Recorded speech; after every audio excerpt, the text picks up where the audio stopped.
Sebagai remaja putri, kita pasti ingin selalu sehat, cantik, dan cerdas. Seperti kelima remaja putri ini, sehat, cantik, dan cerdas tanpa anemia. Yuk kita temukan caranya di sini. Pertama, kita perlu tahu dulu anemia itu apa sih? Anemia adalah suatu kondisi tubuh di mana kadar hemoglobin di dalam darah lebih rendah dari normal. Gejala yang umum dirasakan dikenal dengan sebutan 5L. Selain 5L, kita mungkin akan merasa pusing, berkunang-kunang, gampang mengantuk, dan sulit konsentrasi. Terkadang, orang menganggap anemia itu sama dengan tekanan darah rendah. Padahal, itu adalah dua hal yang berbeda loh. Anemia berhubungan dengan kadar Hb yang kurang di dalam darah. Sedangkan, tekanan darah rendah berhubungan dengan kerja jantung yang kurang kuat memompa darah ke seluruh tubuh. Perbedaan lainnya, kalau anemia diketahui melalui pemeriksaan darah, tekanan darah rendah diketahui dengan pemeriksaan menggunakan alat ukur yang dipasang di lengan. Kalian ingin tahu nggak, apa sih yang terjadi di dalam tubuh kalau kita mengalami anemia? Bila kita anemia, sel-sel tubuh tidak mendapat cukup oksigen. Mengapa? Karena di dalam sel darah merah, Hb lah yang berfungsi mengikat dan mengedarkan oksigen ke seluruh tubuh. Jadi, bila kadar Hb kurang, jumlah oksigen yang dibawa sel darah merah ke seluruh tubuh juga tidak cukup. Makanya, badan terasa lemah dan sulit konsentrasi. Sebaliknya, bila kita tidak anemia, sel tubuh kita mendapat cukup oksigen karena sel darah merah kita mengandung Hb yang cukup. Kalian mungkin bertanya lagi, kenapa ya kita harus peduli tentang anemia? Pertama, karena anemia mengakibatkan banyak hal, seperti menurunnya kemampuan belajar, terganggunya kegiatan sehari-hari karena badan terasa lemas, daya tahan tubuh menurun, dan setelah menikah nanti, anemia meningkatkan risiko mengalami masalah saat hamil dan melahirkan. Selain itu, ternyata 1 dari 4 remaja putri di Indonesia mengalami anemia. Banyak ya? Anemia disebabkan oleh 3 faktor. Pertama, kurangnya asupan terutama protein, asam folat, vitamin B12, dan zat besi. Kedua, pendarahan misalnya menstruasi dan kecacingan. Dan ketiga, faktor genetik seperti penyakit talasemia. Di Indonesia dan juga di banyak negara lainnya, penyebab utama anemia adalah kurangnya asupan zat besi.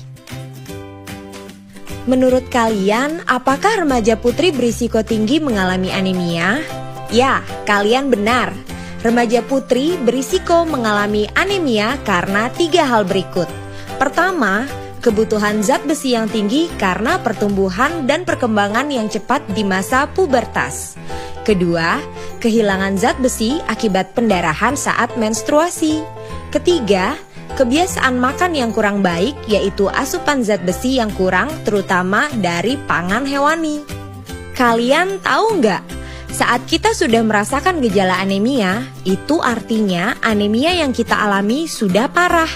Kekurangan zat besi di tahap awal seringkali tidak menimbulkan gejala yang bisa kita rasakan. Padahal fungsi tubuh sudah terganggu. Jadi jangan tunggu sampai muncul gejala ya. Mencegah anemia. Caranya gimana? Caranya, penuhi kebutuhan harian zat besi dengan mengkonsumsi makanan yang kaya sumber zat besi, baik yang bersumber dari pangan hewani dan nabati, serta minum tablet tambah darah atau TTD 1 tablet sekali seminggu. Selain itu, konsumsi buah kaya vitamin C akan membantu meningkatkan penyerapan zat besi. Ini adalah contoh beberapa bahan pangan hewani dan nabati sumber zat besi. Selain kandungan zat besinya yang secara umum lebih tinggi, zat besi dari pangan hewani diserap tubuh dengan lebih baik dibandingkan dari pangan nabati. Sayangnya, beberapa remaja putri tidak mau makan pangan hewani terutama daging karena takut gemuk. Benar nggak ya makan daging itu bikin gemuk? Jawabannya adalah tidak. Bila dikonsumsi tidak berlebihan.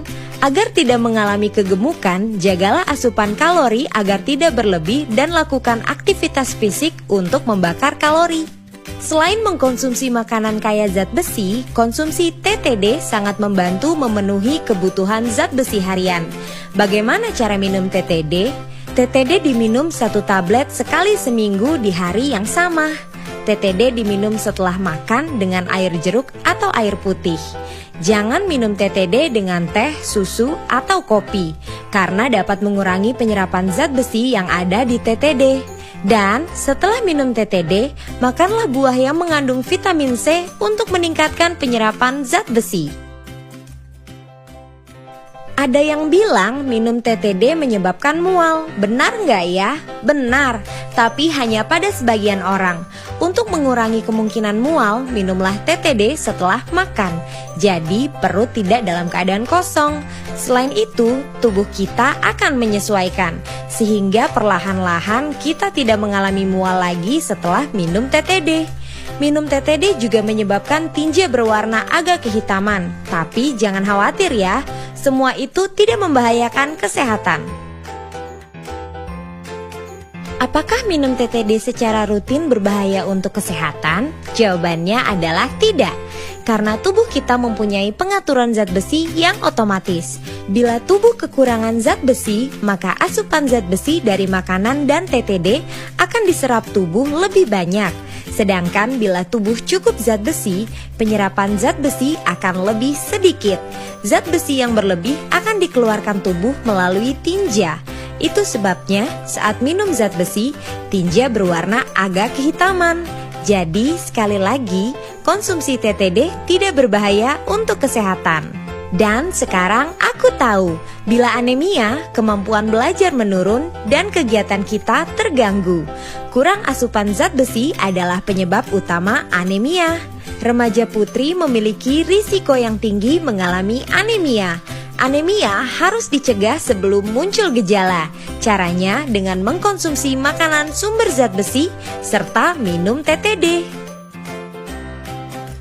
Jadi tunggu apa lagi? Yuk bersama kita cegah anemia. Dengan dukungan guru, keluarga, serta petugas kesehatan, kita semua pasti bisa menjadi sehat, cantik, dan cerdas tanpa anemia.